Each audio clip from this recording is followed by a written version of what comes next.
hello friends बयबाय माय बड' tech चेनेलनि गेजेरजों नोंथांमोनखौ बयखौबो दायो बे भिडिअनि गेजेरजों नोंथांमोननो मोनसे इम्पोर्टेन्ट आपडेट लानानै फैदों जोबोद इम्पोर्टेन्ट आपडेट दे बियो लोगो नोंथांमोना क्लियार खालामनानै ला एबा मिथिनानै ला बे गुसुं भिडिअ बेनि गेजेरजोंनो इम्पोर्टेन्ट नोंथांमोननो मोनसे खौरां मिथिहोनाय जागोन बेनो जाबाय आधार कार्ड नोंथांमोनहा गुबुन बर'नि चेनेल आरो गुबुन लेंगुवेजनि चेनेलाव एबा इन्डियानि गोबांथार इउटुबार्सफोरनिफ्राय नोंथांमोना मिथिदों जे आधार कार्डखौ आपडेट खालामनांगौ बियो जोबसिगोन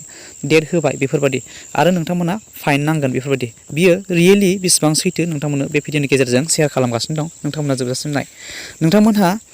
आसामनि जुदि नोगोरारिब्ला नोंथांमोना आसामाव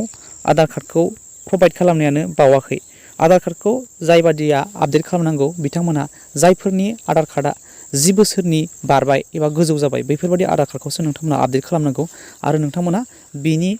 खम बयसनि आधार कार्डखौ मानसिनि नङा दे खम बयसनि आधार कार्ड एबा 10 बोसोर जायाखै अब्ला नोंथांमोना बेखौ जेबो आपडेट खालामनाङा जों बेखौ मोनसे भेलिडिटी बेहायबो थांनानै मोजाङै नायनो हायो आरो दायो जों बेहाय क्लियार जागोन जों आसामनि नोगोरारिया रावबो आधार कार्डखौ दायो आपडेट खालामनो नाङा जोङो मानो होनोब्ला आसामाव आधार कार्डखौ मोननायानो बावाखै नालाय 10 बोसोरानो जानानै थांबावाखै आरो बेवहाय मोनसे भेलिडिटी दङ जों गावनो निजे गावनि आधार कार्डखौ होनानै जों नायनो हागोन बेसेबां बोसोरसिम नोंथांनि आधार कार्डआ सोलिगोन बेखौबो नोंथांमोननो दिन्थिनाय जागोन जायफोरबादिया आसामनि आउटआव थानानै एबा गुबुन स्टेटआव थानानै आधार कार्डखौ दिहुननानै लादोंमोन आरो गुबुन एड्रेसनि गेजेरजों नोंथांमोना आधार कार्डखौ नोंथांमोना दिहुननानै लानो हानाय जादोंमोन बैफोरबादि बिथांमोनासो एबा 10 बोसोर जानाय आधार कार्डखौसो नोंथांमोना आपडेट खालामनांगौ अब्ला जोङो आसामनि नोगोरारिब्ला एबा आधार कार्डआ 10 बोसोर जायाखैब्ला रावबो आधार कार्डखौ आपडेट खालामनो नाङा दायो जोङो रियेलि नायसै नोंथाङा नोंथांनि आधार कार्डआ बेसेबां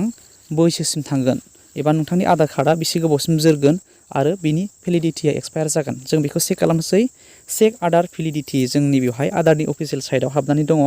बेवहाय जों नायगोन जों बेवहाय आधार नाम्बारखौ होगोन बिनिफ्राय खेबसा होगोन बिनिफ्राय बे प्रसिडआव थुगोन अब्लानो जों नुनो मोननाय जागोन दानिया प्रसिडआव थुबाय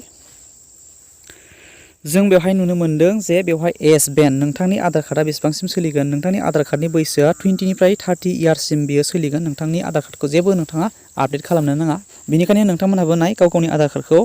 बेसेबांसिम नोंथांमोननि आधार कार्डनि भेलिडिटीया दायो जोङो आसामनि नोगोरारि जोङो आसामाव आधार कार्ड मोननायानो बावाखै बेनिखायनो जोङो बे आधार कार्डखौ आपडेट खालामनांगौ जेबो गोनांथि गैया थेंक इउ